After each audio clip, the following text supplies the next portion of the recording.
A brainless liver, if it can do so many things, a brained Pranit, how many things?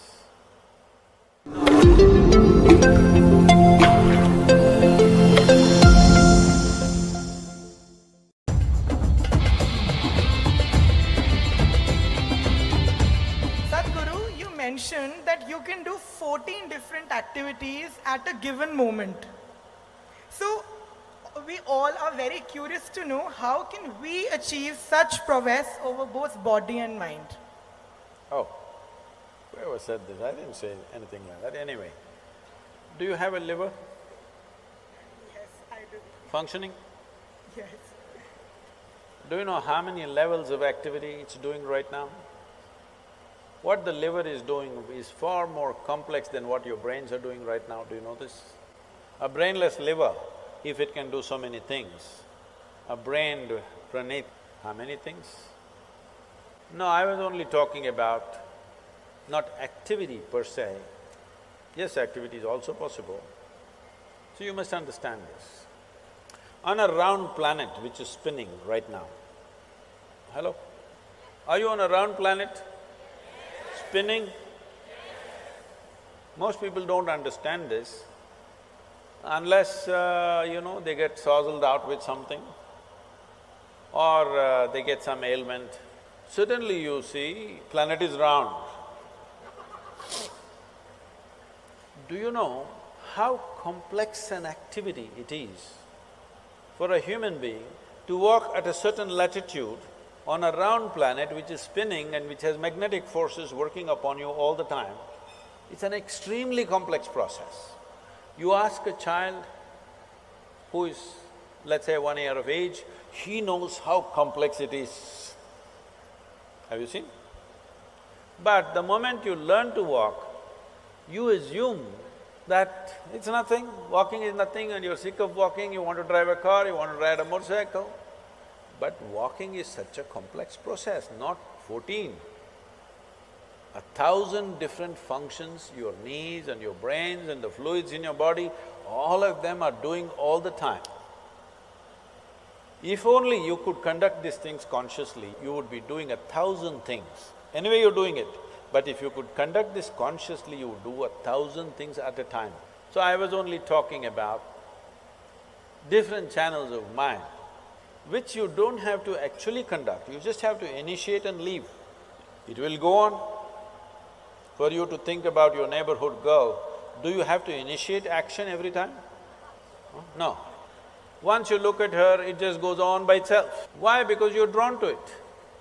If you're drawn to 10 different things at the same time, mind is capable of creating 10 different channels and keep it running. A complex mathematical problem, a sensation, a music, some raga, this, that, 100 things at the same time, because that is how complex human mind is. This complexity you can use either to drive yourself crazy with unbridled thought and emotion, or if you harness it, it can do things that nobody has imagined possible. It can do things in a miraculous way. You can manifest things in a phenomenal way if the necessary training goes. If somebody is walking there, if you just look at them, how they're walking, you can make out whether they're physically fit or not. Yes or no? Body has been worked upon, you can see it or no, just by the walk. Similarly, whether the mind has been worked upon or not, whether your energies have been worked upon or not, is something that's visible. Most people may not see, but if you pay attention, you will see. Right now, most human beings, the problem is we gave you a super computer. The most sophisticated machine on this planet is this human mechanism. I am asking you, have you read the user's manual? Hello? No. When you're going to read it? On the last day? When I see this ridiculous stuff, people reading Gita when people are dying, I say, you're reading the user's manual on the last day, what's the point? If you buy a phone, should you read the user's manual in the first 3 days or after 3 years when you want to get rid of the phone? Huh? You must read it in the first 3 days. So I'm not asking you to read a scripture. Well, this is a living scripture. Should you not become competent to read the scripture, understand what is the nature of this, what is the full potential of it and explore this? Because this life is not about this or that. This life is about this. There is no choice about this. It is just that you can enslave this life to something else and think it's about that. But actually it's about this. Are you okay with this? You think right now your life is about education. No, your life is about this.